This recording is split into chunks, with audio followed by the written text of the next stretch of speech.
Please meet one of the bravest men I know in the movie industry, Sidney Lumet, who dares to presume that movies can still be about things. You know what I mean? I think also it may be hubris on my part, but I think the audiences could be intelligent if they were given intelligent material. I don't think they're dumber than I am. Well, it seems as if movies that are about issues these days are more generally made for television than they are for theatrical release. Does that seem? Absolutely possible. Because if that's the case, that must take you back to your own days directing for live television, in which you definitely confronted issue-related dramas. Right, but so did movies then, and rather gloriously. You know, here we are coming up on the Christmas season. I don't think there'll be, what are there, perhaps 3 dramas at the most. And interestingly enough, rather confined dramas, rather smaller. I think it's a loss, and sadly, I think it's a loss that's happened because of television. But that may be a whole other discussion. Well, am I being unduly alarmist and wondering if it's a loss that will continue, or will there be a rejuvenation of work? No, I tend to agree with you.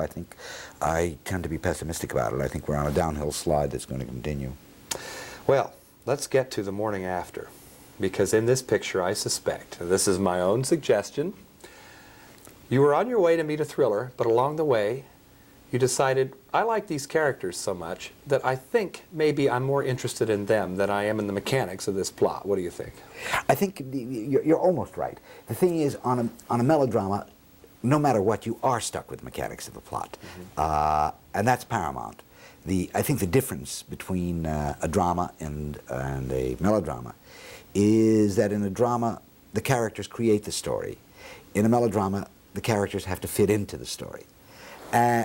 So, granting that, from there on in, you're absolutely right. The people, you know, it's only going to make it better when they're original, as these 2 characters are, and scary in a way, as these 2 characters are, as human as these 2 characters are, funny, sexy, when they've got the dimensions that these 2 people have, then it just makes it all that much better, I hope. And it comes as no surprise to know you admire the work of people like Vigo, Brisson, and Renoir, because they often will make outwardly a thriller, but once you get into the picture, it's much more about the characters than the mechanicals. Hopefully. You leave the mechanics to take care of themselves and concentrate on the other and see how richly you can fill it out. Now, to pursue such ambitions, character-related films, oriented films, you obviously need top-notch actors, because you need to be able to trust them.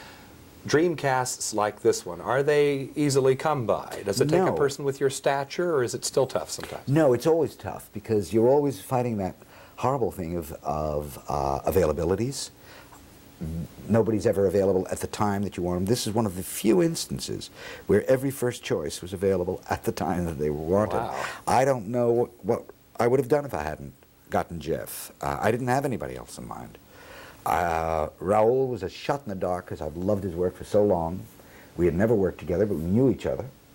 And I didn't think he'd take a part that was that small. Well, both of them excel in that kind of scruffy elegance, don't they? Oh, marvelous. And it's a marvelous way of putting it. And both have that irreplaceable thing that no director can give anybody, that no acting school can give everybody. They both have charm.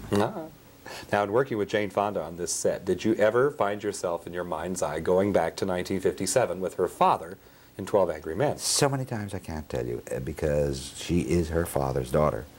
And even though their acting methods are completely different, the results are the same. They're both superb and honest actors. Share with us your interchanges with her. Did you ever talk with her about her father? Very often, because he was a great influence on her in one way in the acting.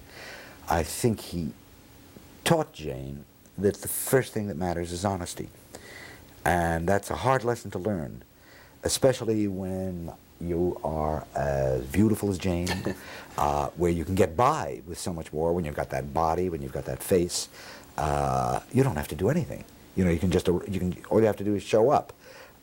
She was never satisfied with that. To this day, is dissatisfied with that. It wants only to act, and to act honestly. And it's one of the glories of her. Do daughter and father have in common also things that maybe upset you on the set? Maybe they're too much of a perfectionist, or too much of this or that? No, nothing with either one. Jane, the only regret I have with Jane is that her demands on herself are so constant and so strong that it makes me sad that she doesn't have more pleasure at the end of something. When she finished this part, I took her in my arms because I was just thrilled with what she had done. And she burst into tears because I know what she was feeling. She was feeling, well, maybe I got 75% of it, 80% of it. And it's very moving, and she deserves a little more happiness about that.